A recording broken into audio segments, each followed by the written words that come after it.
본 방송에서 제공하는 투자 정보는 투자 판단에 대한 조언입니다. 방송에서 제공하는 주식의 가치, 가격 상승 및 가격 하락에 대해서는 방송사에서 보장하지 않습니다.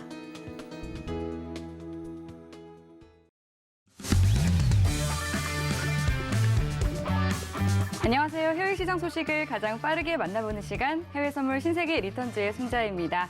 간밤새 뉴욕 증시는 사흘 연속 상승하면서 연말 랠리를 펼쳤습니다. 3대 지수 모두 상승 마감했는데요. 전거래일 3% 넘게 급등한 나스닥은 이날도 가장 큰 상승폭을 보였습니다. 애플은 이날 사상 최고치를 또다시 경신하면서 시총 3조 원을 눈앞에 두고 있는데요.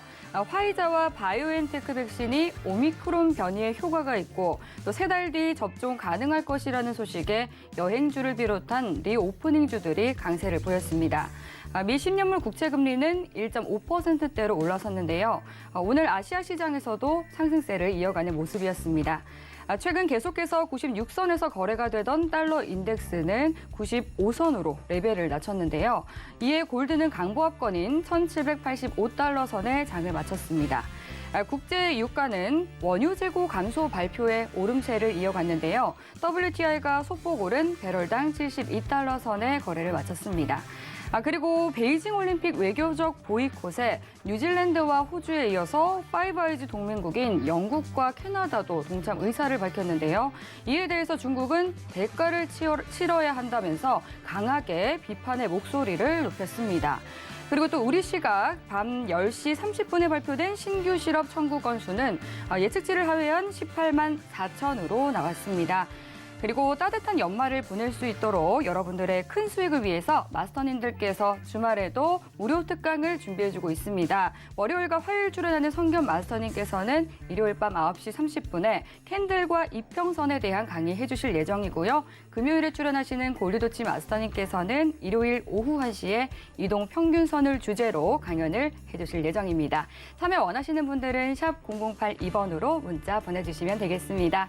그리고 이 밖에 해외 선물과 관련한 궁금한 사항 있으신 분들은 노란톡 들어오셔서 질문 보내주시면 되는데요. 샵 0082번으로 신세계라고 3글자 적어서 문자 보내주시거나 하단으로 나가고 있는 QR코드 스캔하시고 빠른 입장하시면 되겠습니다. 질문 보내주신 내용들은 방송 중에 마스터님과 함께 실시간으로 모두 해결해드릴 예정이니까요. 지금부터 바로 질문 남겨주시면 되겠습니다. 그럼 본격적으로 해외 선물 신세계 리턴즈 시작해보겠습니다. 오늘 함께할 마스터 화면 통해서 확인해보시죠.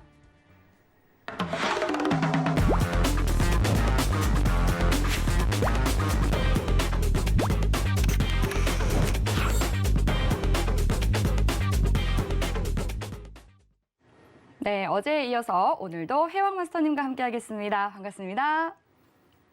네, 인사 말씀 해주시죠. 네, 여러분들 어제에 이어서 오늘도 뵙겠습니다. 해왕입니다.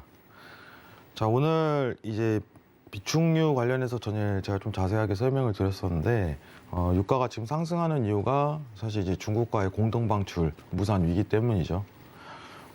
시장 상황에서 큰 변화는 없는데 이 부분에 대해서 흐름은 다소 이어가고 있다. 이 부분 관련해서 오늘 설명드리고 여러분들이 일정을 좀 체크해 보시면은 이번 주 금요일 미국 쪽에서 이제 소비자 물가지수 발표가 있죠. CPI 발표 이후에 다음 주에 페드 회의가 있습니다. 15일, 16일. 이거 관련해 갖고 페드 회의에서 앞으로 어떤 전략을 내세울 가능성이 높은지 이 부분 자세하게 면밀히 보는 시간을 가지도록 하겠습니다. 자, 1시간 동안 화이팅 합시다. 내일 금요일인데 앵커님 화이팅 한번 하고 갈까요? 네, 좋습니다. 네. 갑작스럽긴 하지만. 네. 하나, 둘, 셋, 화이팅! 네, 시작하겠습니다. 네. 네, 좋습니다. 굉장히 화이팅 넘치게 시작을 해봤는데 어제 해왕 마스터님께서 또 산타랠리 이어질 것이다라고 명료하게 시장 짚어주셨었죠. 연말 산타랠리를 여러분들께서 또 즐겁게 맞이하실 수 있도록 오늘도 신세계 리턴즈에서 투자 전략 세워드리도록 하겠습니다. 네, 지금 현재 시각 오후 11시 1분 지나가고 있는데요. 먼저 오늘의 이슈부터 체크해 보시죠. 나스닥은 12월 FOMC를 앞두고 내년 첫 금리 인상 시기 가속화가 예측되고 있습니다. 골드는 안전자산 선호 심리 완화에도 불구하고 달러 약세에 보합세 보이고 있습니다.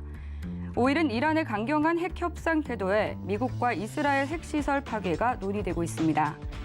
유로 FX는 미 연준과 ECB의 통화 정책 격차 확대에 유로 약세 심화가 관측되고 있습니다.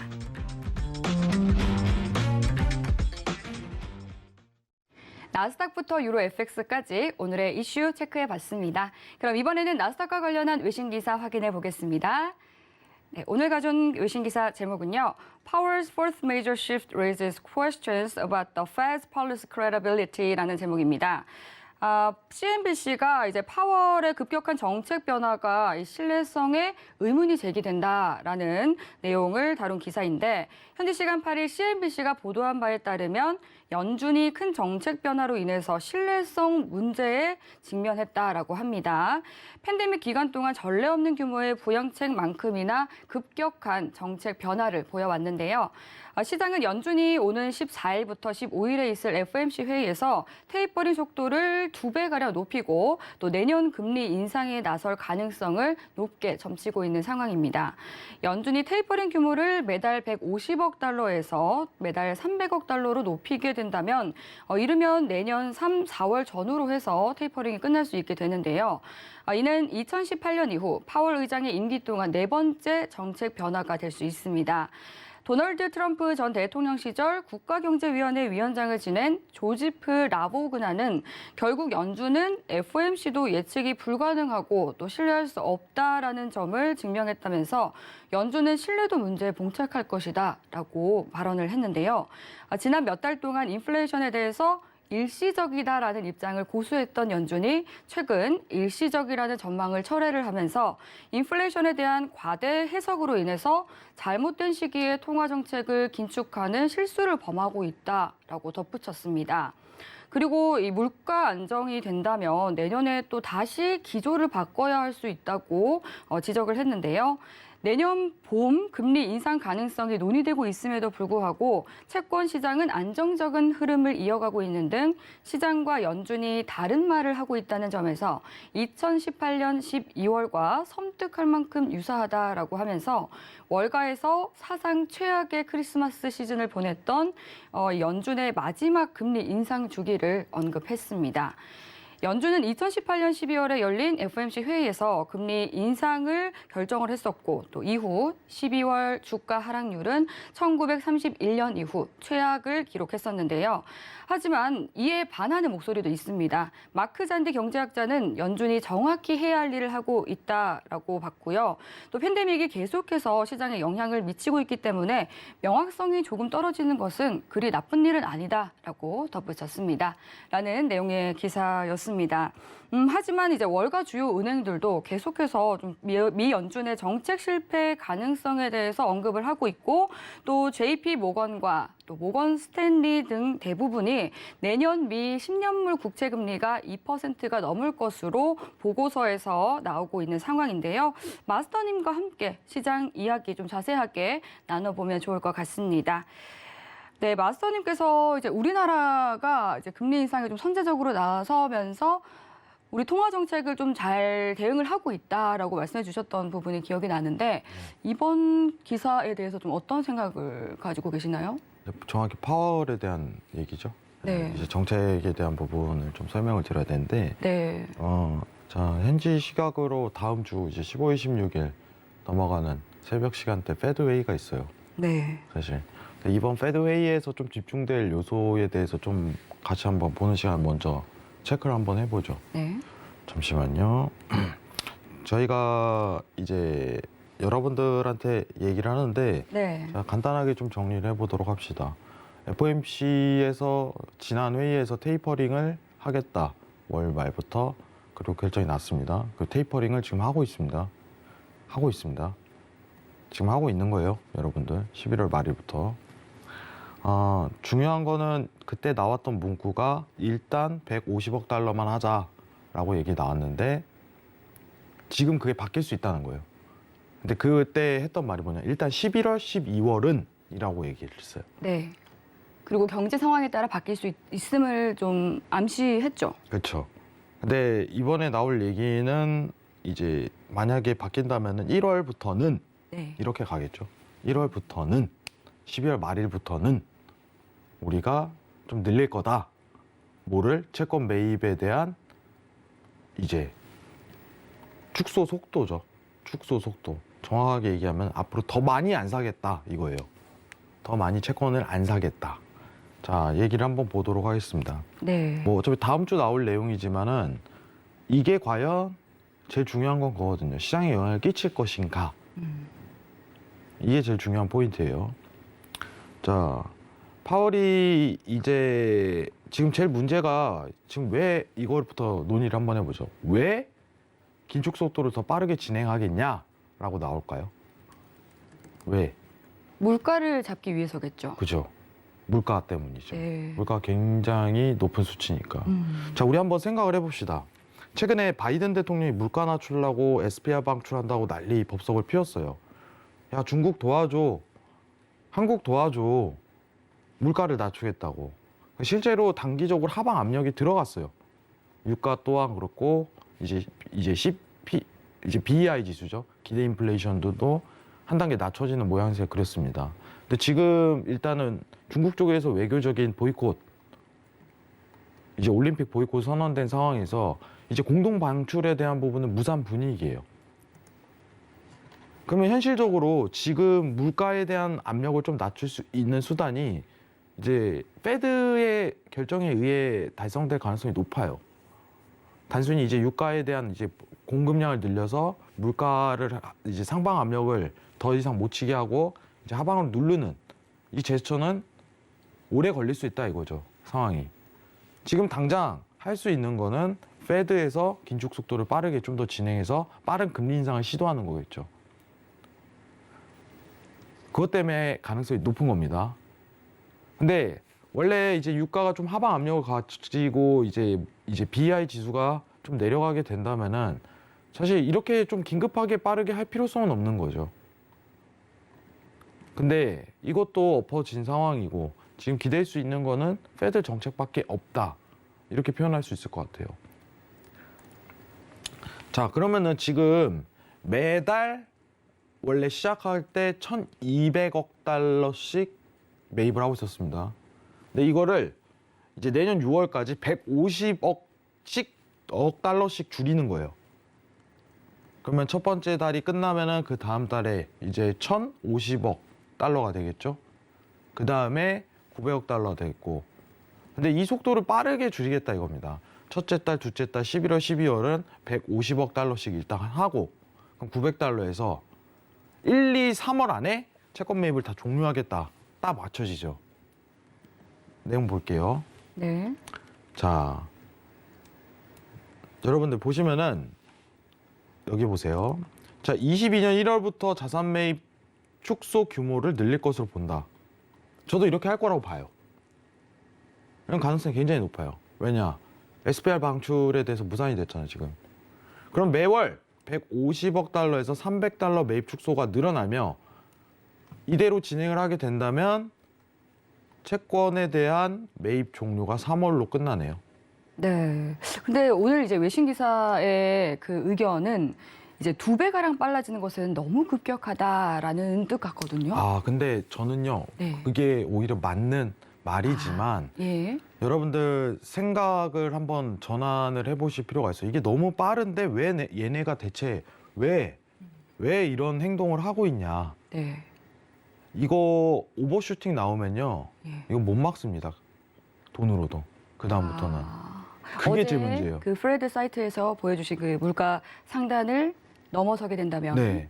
미국은 뭐 이제 페드 입장에서는 그냥 막 이제 심각하다 이런 말을 꺼낼 수 없죠.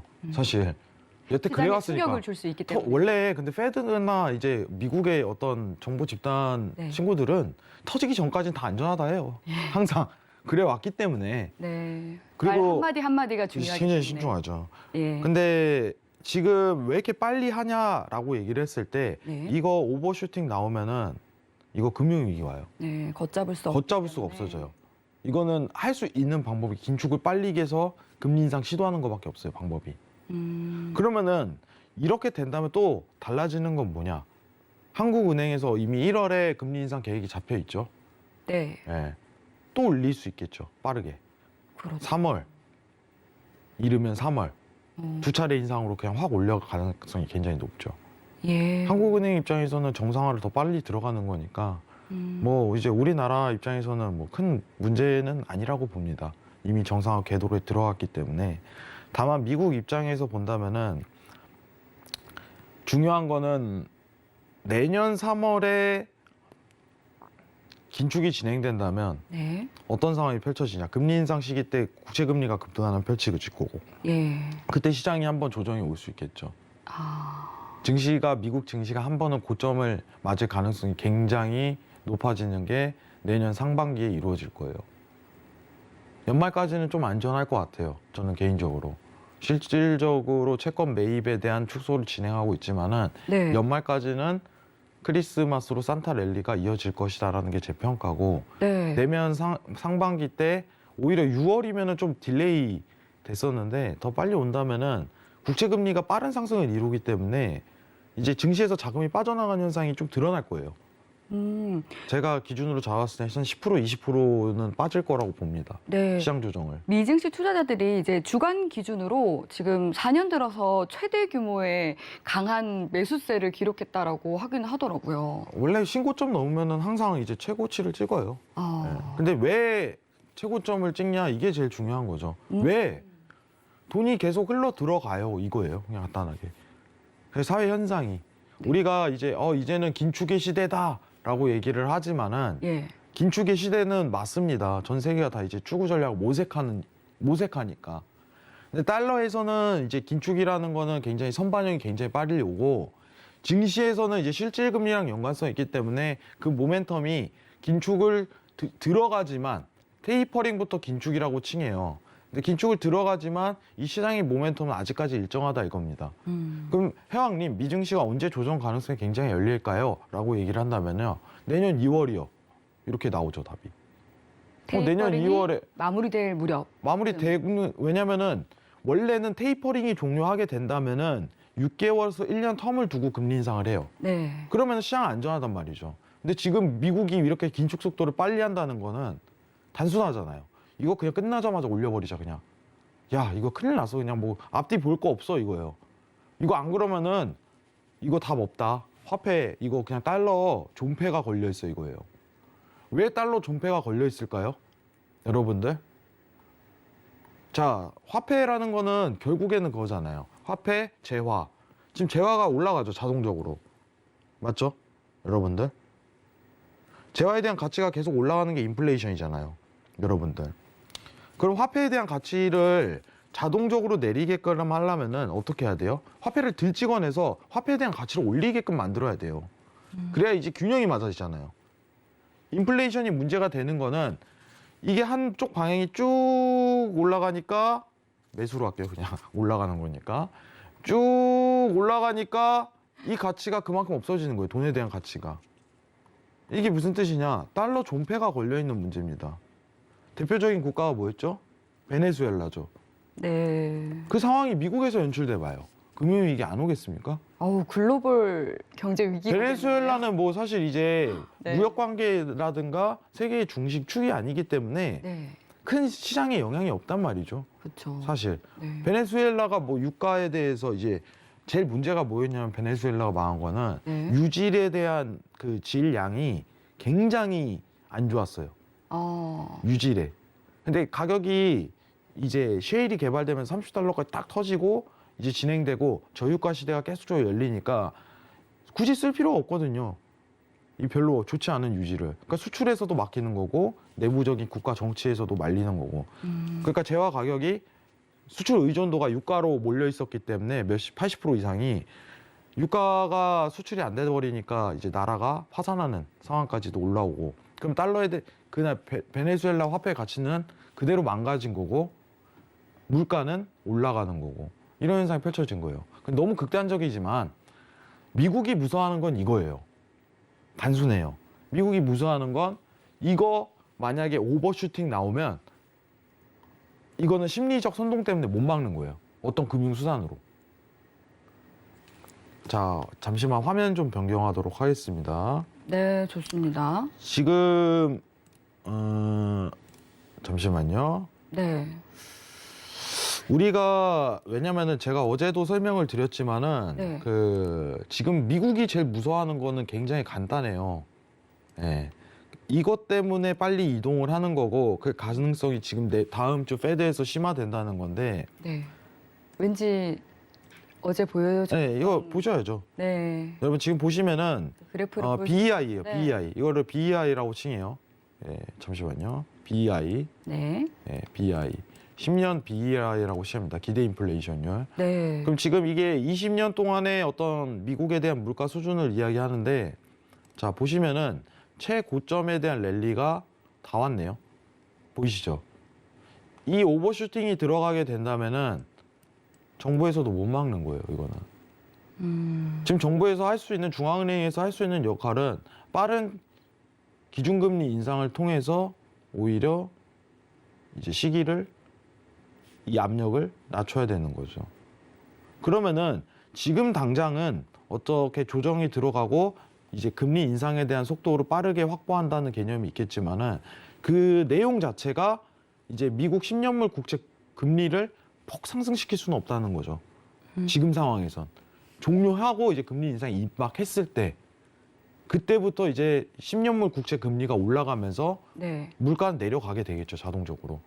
기준금리 인상을 하니까. 그죠? 돈을 회수하는 작업이잖아요. 기준금리 인상이라는 건. 그러면은 못해도 이 자리에서 맴도는 이제 물가에 대한 상황이 연출되면서 10년물 국채 금리가 올라가게 된다면 자동적으로 실질 금리에 대한 어떤 요소는, 잠시만요. 자, 이거를 찍어보면 돼요.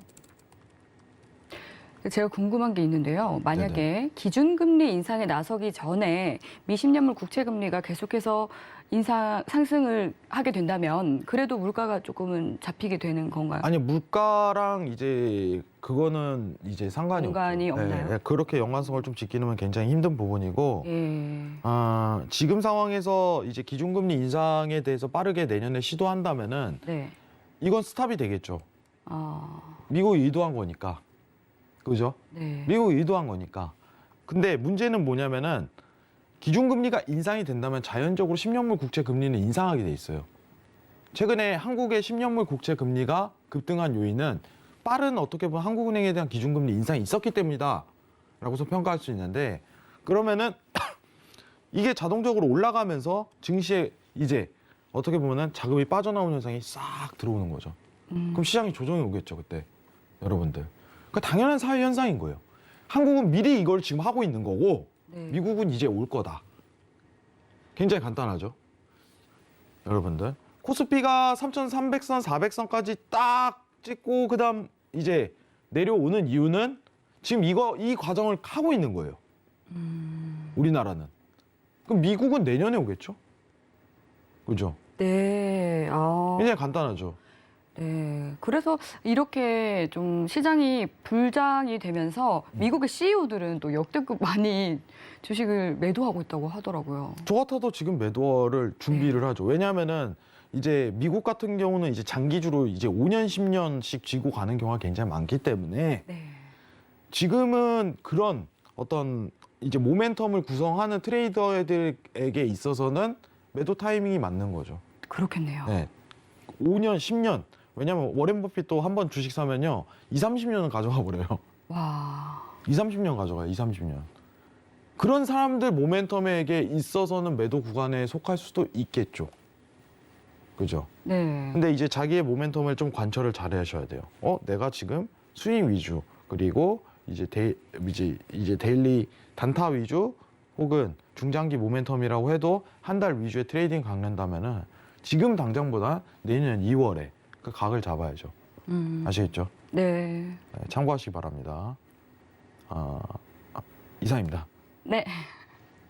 네, 물가를 잡기 위해서도 전략적 비축유 카드도 날아가게 되면서 또 미 연준의 통화 정책이 더욱더 중요해진 것 같습니다. 네, 그럼 이어서 노란톡으로 보내주신 모든 궁금증을 해결해보는 무엇이든 물어보세요 시간으로 넘어가 보도록 하겠습니다. 먼저 참여 방법 화면 통해서 확인해 보시죠.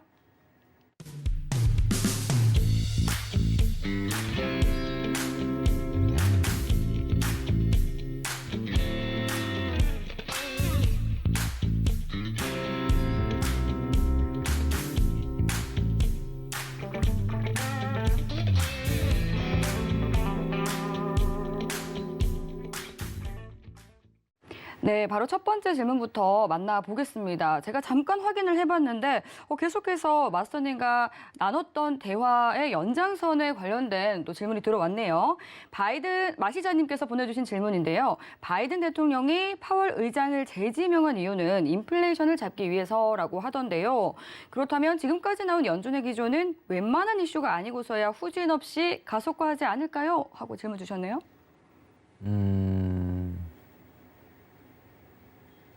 바이든 대통령이 파월 의장을 재지명한 이유는 인플레이션을 잡기 위해서다. 이 부분은 사실 제가 조금 대답을 하기가 힘들 것 같아요. 네, 네. 좀 시장의 안정성을 부여하기 위해서겠죠. 아, 그것도 있겠지만 지금 뭐 사실 이제 파월 의장을 바꿀 만한 이유가 없어요. 너무 잘 해왔기 때문에. 네. 그리고 파월 의장이 지금 비둘기파지만은 원래는 당초 이제 비둘기파라고 하면 돈을 뭐예요? 비둘기는? 푸는 거죠. 그죠? 네. 돈을 푸는 주의가 굉장히 강하지만 지금 그렇게 하면 안 되는 시기잖아요. 네. 예. 비둘기고 매거는 지금 의미가 없잖아요, 사실. 그쵸. 그죠? 지금 여기서 비둘기 외치면은 어떻게 뺨 맞아요? 뺨 맞아요. 바이든 대통령한테요? 네. 아니 그냥 미국인들한테 몰매 맞아요. 네. 물가가 이런 데시 지금 어떻게 돈 더 불자고 네. 이런 얘기가 나온 거예요. 그래서 제가 오미크론도 신경 쓰지 말라는 게 네. 지금 오미크론 때문에 돈 더 풀자 이러면은 지금 난리 납니다.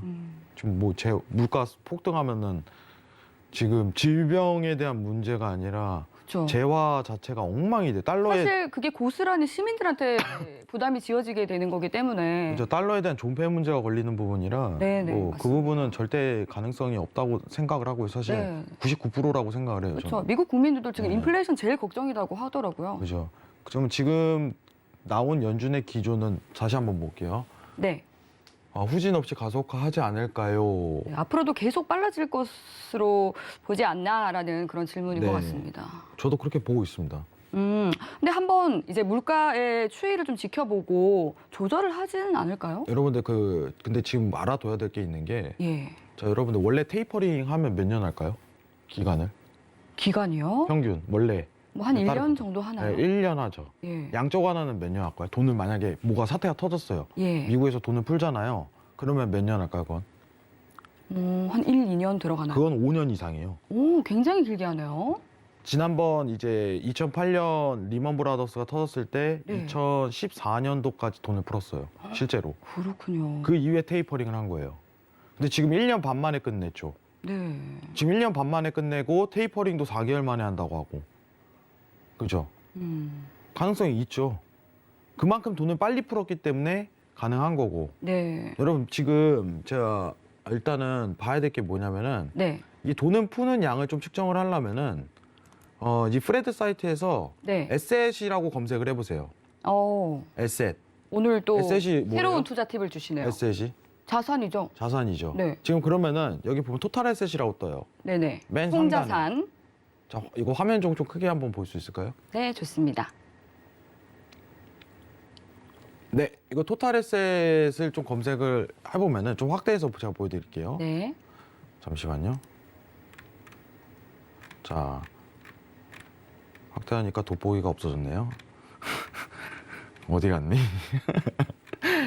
네. 미국의 총자산을 확인할 수 있는 건가요? 이게 페드의 자산입니다. 아, 페드의 자산. 자, 페드의 보면은- 자산이 역대급일 것 같은데요. 놀라실 거예요. 말이 안 되거든요. 지금. 네. 자, 이거 토탈 에셋이라고 치면은 네네. 자,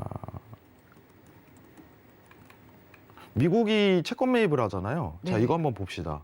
자, 이게 FMC가 갖고 있는 자산이에요. 오, 자, FMC 부자입니다, 여러분들. 그러니까요. 와, 돈 많아요.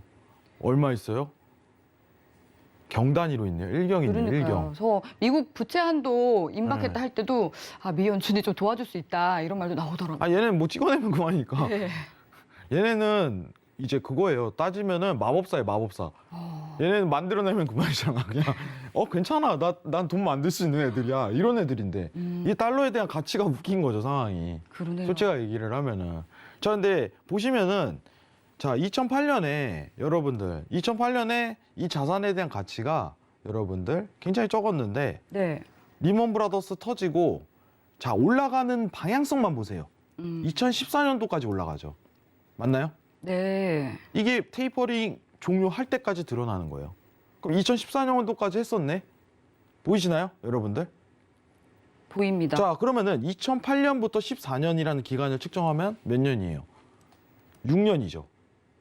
맞나요? 6년입니다. 자, 우리 2020년도부터 한번 보도록 할게요. 지금 몇 년도죠? 2021년도. 이제 2년도 3월까지 한다. 가정 열었을 때 2년 딱 하는 거죠. 딱 2년이죠. 네. 그죠? 이게 무서운 겁니다, 여러분들. 자, 지난 기간 동안 올라갔던 그래프에 대한 가속화가 6년 동안 이렇게 드러났었는데 지금 한 번에 돈을 푼 양이 6년 동안 푼 양보다 더 많은데 2년 안에 풀어버렸다 이거예요. 미국에선. 지금 제가 찾아보니까 20개월 만에 2배가 늘었다고 하네요. 그죠? 네, 8조 달러가 됐다고. 8조 달러면 얼마예요? 저는 계산도 안 되는데요. 너무 많은 금액이라서. 한 1조만 있었으면 좋겠네요. 1조 원도 아니고 1조 달러니까 지금 이게 공이 몇 개인지. 근데 이게 웃긴 게 뭐냐면은 네. 제가 이 두 개를 비교를 해보라. 이게 왼쪽이 굉장히 정상적인 모멘텀이고 네. 원래 한 국가에서 양적 완화를 진행했을 때. 근데 중요한 거는 여러분 증시가 올랐던 건 이 돈이 다 어디로 갔겠어요. 여러분들 생각을 해보자고. 이 얘네가 돈을 찍어내잖아요. 예. 이게 시중에 풀렸을 거 아니에요. 이게 어디 갔겠냐고요. 이게 주식으로 가는 거예요. 그거 다 증시로 왔네요. 지금. 이게 그래서 올라가는 겁니다. 그래서 올라가는 거예요. 예. 자, 근데 이게 멈추는 시기는 언제예요? 테이퍼링 종료했을 때죠. 금리 인상을 했을 때.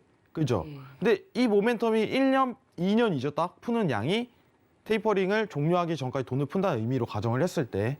그죠? 바로 기준금리 인상 들어간다는 가정도 또 열리는 거죠. 근데 무서운 건 너무 빠르다. 지난번 대비해서 평가가. 그리고 돈을 너무 많이 풀었다. 이 얘기예요. 이것 때문에 물가가 올라가는 거고 이것 때문에 달러 가치가 위험성이 가중이 되는 겁니다. 회왕님, 달러가 근데요 막 저평가 되진 않는데요? 이렇게 보잖아요. 우리가 보는 달러는요 어떻게 보면 기준치가 다른 화폐국 대비해서 평가로 보는 게 있기 때문에 유지가 되는 거죠. 그리고 달러이기 때문에 아직까지 모멘텀이 유지되지만 만약에 이 인플레이션 못 막고 터져버린다면은 미국 내에서 달러 가치에 대한 손상이 크게 드러나죠. 그죠? 이렇게 보고 있습니다. 자, 그럼 질문 한번 다시 보도할게요. 후진 없이 가속하지 않을까요? 지금 상황에서 가속하는 겁니다. 지금 상황에서. 6월도 굉장히 빠른 거예요, 사실. 왠지 아세요? 11월부터 시작해서 가정 열었을 때 8개월 만에 종료하는 거잖아요. 그죠? 네. 근데 이거를 5개월 만에 끝내겠대. 더 빨라지는 거죠. 이상입니다. 네, 오늘 또 굉장히 중요한 내용을 다루다 보니까 또 하나의 질문밖에 만나보지 못하고 바로 또 개장을 짚어봐야 될 것 같습니다. 지금 현재 뉴욕 증시가 개장을 했는데 우선 먼저 개장 상황 살펴보고 오시죠.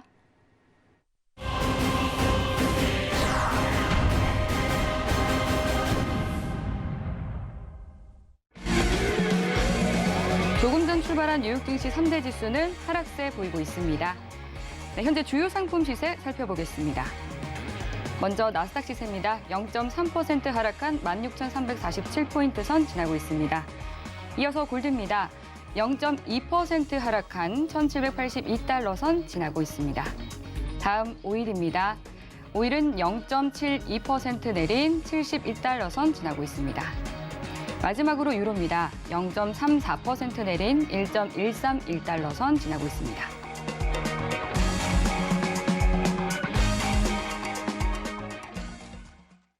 네, 현재 개장 상황 살펴보고 왔는데요. 지금 현재 좀 주요 상품군들이 모두 하락세를 보이고 있는 것 같습니다. 지금 개장 상황 구간에서는 어떤 대응 전략을 가져가 보면 좋을지 팻말 통해서 확인해 보도록 할게요.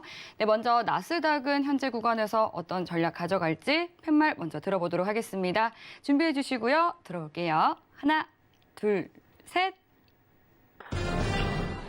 매수네요. 네, 매수를 제가 봤을 때는 네.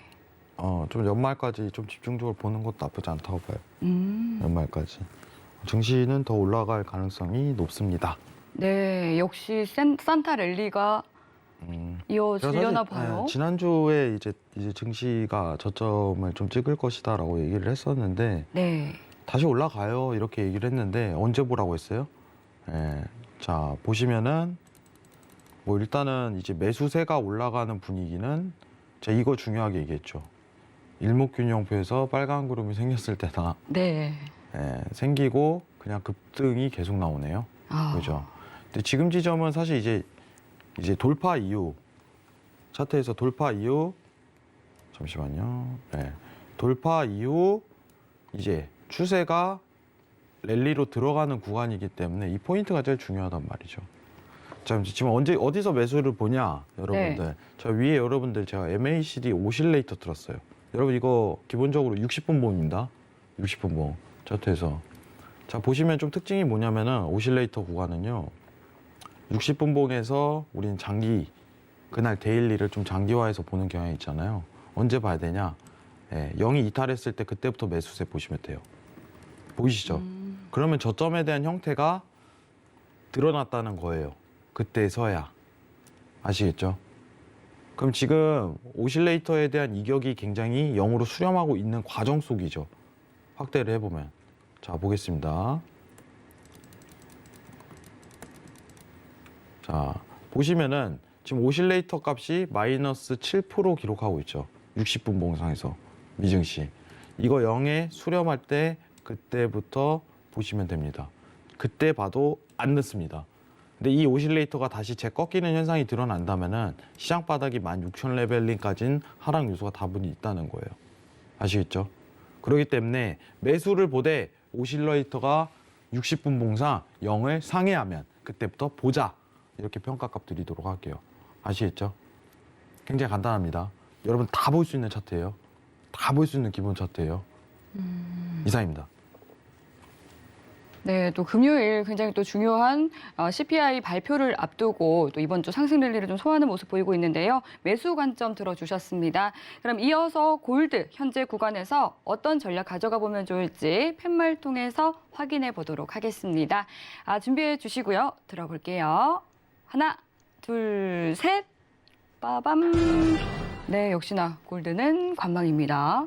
네, 방향성을 잃었다. 네. 네, 굉장히 간단합니다. 그렇죠. 달러가 사실 저는 개인적으로 그럼 방향성을 잃었을 때 그나마 가능성이 있는 건 뭐예요? 라고 얘기를 했을 땐 네. 사실 매수 가능성이 오히려 좀 더 높긴 해요. 왜냐하면 달러가 고점 찍었으니까. 네. 그냥 본격적인 어떻게 보면은 이게 골드가 다시 한번 눌리는 시기는 언제일 것 같아요? 골드가 다시 한 번 더 눌리는 시기. 오늘 내용을 기반으로 한번 보게 된다면. 안전 자산이 선호되지 않는 때겠죠. 힌트를 드리자면 골드는 한번 떨어질 거예요.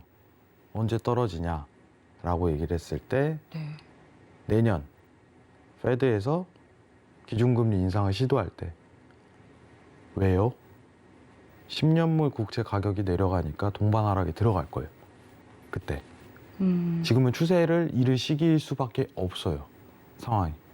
이도 저도 아니니까 상황이. 달러 고점 나왔죠. 근데 달러 고점이 나왔다고 해서 골드를 평이하게 보는 이유는 간단하게 보는 거죠.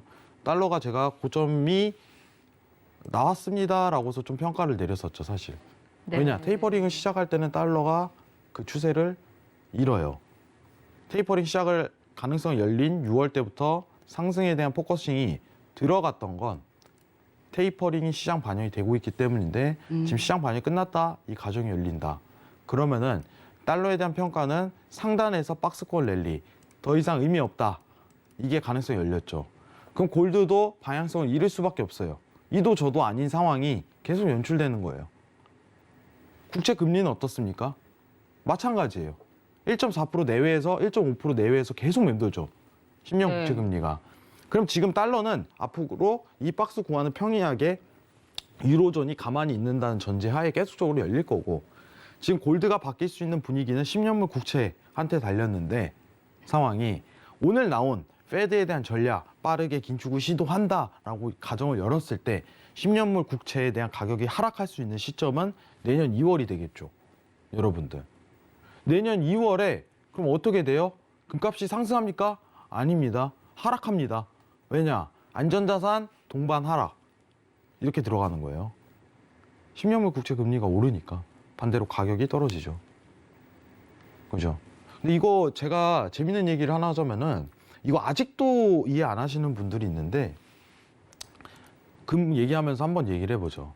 자, 여러분들 보시면은 여기에 금리에서 10년물 국채라고 이게 나오잖아요. 그죠? 네. 자, 여러분들 이게 미국 국채 10년에 대한 가치예요. 여러분들 근데 우리가 항상 아는 건 뭐냐면은 자, 국채에 대한 가격과 국채에 대한 금리는 반비례한다고 배우죠. 맞나요? 네. 근데 우리는 이거를 왜 항상 반비례한다고 always라고 표현을 할까요? 이거는 이자 개념이라고 생각하시면 안 됩니다. 우리가 보통 이제 은행에다 예치를 했을 때 이자를 받죠. 여러분들. 그러면은 제가 물어봐요. 자, 앵커님. 네. 앵커님 만약에 은행에다 저축을 했어요. 네. 10,000원을 저축했습니다. 이 10년 뒤에 얼마로 상환이 될까요? 이렇게 물어본다면은 어떤 답변이 올까요? 금리가 얼만데요? 그죠? 아니 몰라요라고 모르죠. 금리가 얼마든 간에. 왜냐? 변동금리잖아. 네. 얼마 받을지 어떻게 알아요, 제가. 그죠? 근데 여기서 말하는 금리는요. 네. 야, 내가 이번에 제가 미국이에요. 예. 미국 정부입니다.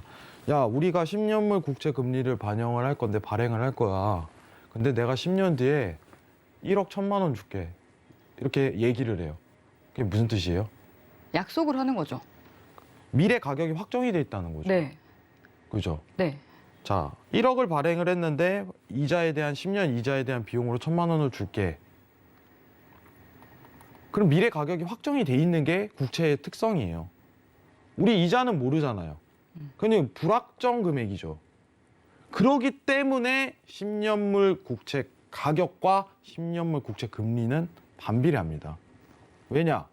원금 플러스 이자 개념에서 그죠? 가격이 나오죠. 이게 이제 뭐라고 하죠, 이거를? 원금 플러스 이자. 갑자기 생각이 안 나네요. 이 부분에 대해서 가격이 확정이 돼 있는 상황이라면 미래 가격이 미래 가격이 확정돼 있는 상황에서 원금에 대한 가격 변동을 일으키는 건 수요와 공급 법칙에 의해서죠. 만약에 내가 10년물 국채를 더 발행해요. 시장에 공급량이 풀리는 거잖아요. 네. 그럼 가격은 하락하죠. 그렇죠. 맞죠? 네. 그러면 이 가격이 확정돼 있으니까 이자가 늘어나는 거예요. 이게 10년물 국채의 가격과 잠시만요. 이자가 반비례하는 정확한 이유입니다. 예. 헷갈릴 필요가 없어요. 근데 우리가 통상적으로 자, 다시라는 말을 표현을 해요. 다시. 자, 131-00을 기록하고 있습니다. 이렇게 안 하죠. 자, 미국에 대한 국채 가격을 131-00을 기록하고 있습니다. 왜냐? 복잡하잖아. 10년물 국채의 금리가 1.4%를 기록하고 있습니다. 이렇게 하는 게 편한 거예요. 그게 어차피 반비례를 뜻하는 거니까. 이해하시겠죠? 자, 그러면은 지금 10년물 국채에 대한 가격은 내년 2월에 금리 인상 시기에 발맞춰서 하락폭으로 기록할 가능성이 굉장히 높다. 이게 시장 심리거든요. 그럼 금도 그때 하락할 거라고 저는 보고 있습니다. 당분간은 방향성을 잃은 금에 대한 추세가 달러에 대한 변동 요인으로 시장 변화를 일으키지 못하기 때문에 국채에 대한 가격 변동으로 일으키지 못하기 때문에 그러면은 내년 국채 금리가 상승으로 폭발하는 긴축에 대한 시기가 발행했을 때 금 가격도 자연스럽게 하락할 거라고 보고 있어요. 아시겠죠? 내년에 대한 금 전망은 어때요? 회왕님? 좋지 못합니다. 아시겠죠? 그럼 언제 좋아요? 유로에서 테이퍼링 진행하면요. 답 나오죠? 이상입니다. 네, 이제는 또 미 연준 그리고 또 ECB의 통화 정책도 함께 살펴봐야 될 것 같습니다. 그럼 이어서 5일 지금 현재 구간에서는 어떤 대응 전략을 가져가 보면 좋을지 팻말 통해서 확인해 보도록 하겠습니다. 준비해 주시고요. 들어보겠습니다. 하나, 둘, 셋. 오늘 매수네요. 네, 지금은 사실 여러분들 제가 차트를 유가로 바꿨지만은 네. 뭐야 아까 미증시 아니야? 라고 생각할 수도 있어요. 그죠? 네, 미증시 아니었어요? 지금 차트 보시면 유가입니다. 아. 네. 왜냐면은 지금 방향성이 똑같죠. 예. SPR 방출 때문에 증시가 단순히 흔들린 폭도 같이 일어난 거예요. 왜냐, 그게 물가를 조종했으니까. 근데 지금 SPR 방출 멈추는 상황에서 유가가 다시 올라갈 가능성이 큰데 오늘 이것도 차트가 똑같죠, 여러분들. 여러분들 지지가 좀 더 다 왔네요. 70.50 어제 얘기했었죠. 거기 올 때까지 기다리라는 거예요. 저점을 공략하고 싶다면. 그죠? 왜냐면 손절이 짧으니까. 만약에 나는 추가적인 매수에 대한 방향성을 확보한 다음에 그 다음에 이런 차트에서 대응을 하겠어 라고 했을 때 아까랑 같습니다. 여러분들 이거 0에 수렴했을 때 그때 대응하세요. 아시겠죠? 이 상당 구간에서 요걸 노려야 돼요.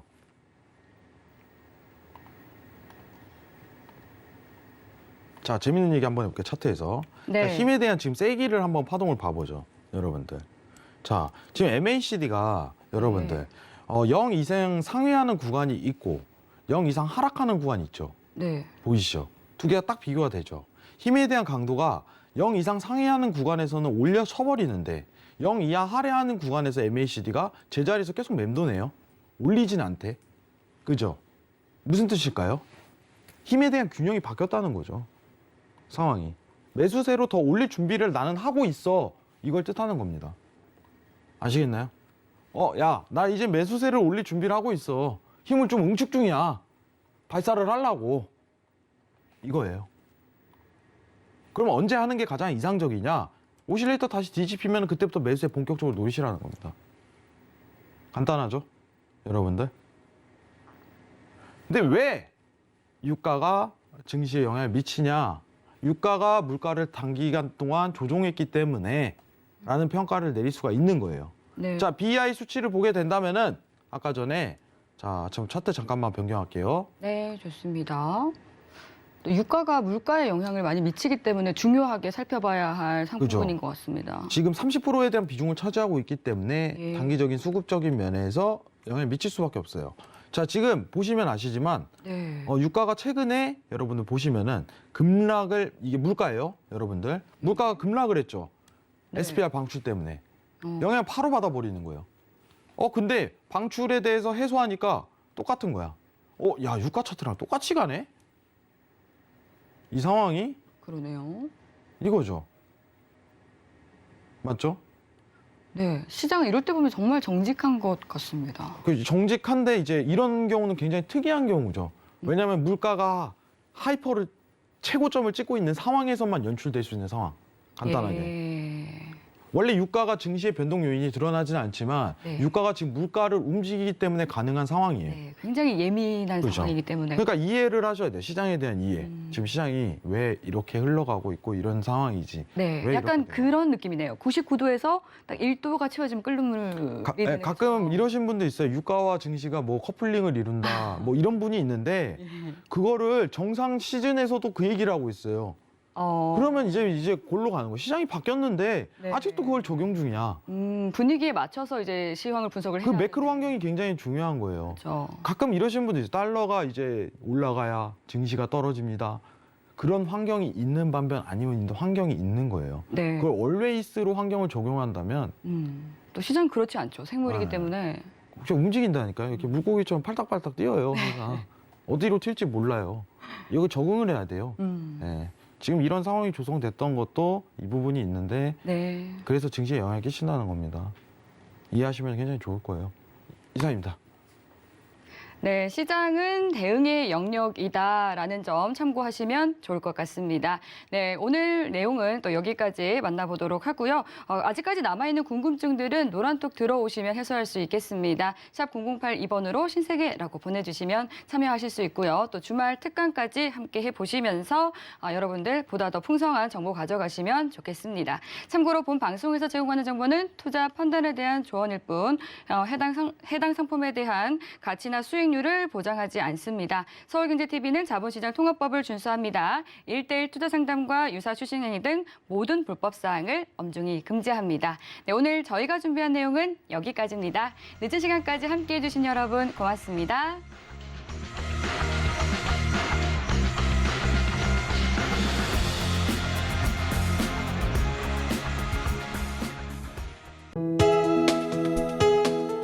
본 본 방송에서 제공하는 투자 정보는 투자 판단에 대한 조언입니다. 방송에서 제공하는 주식의 가치, 가격 상승 및 가격 하락에 대해서는 방송사에서 보장하지 않습니다.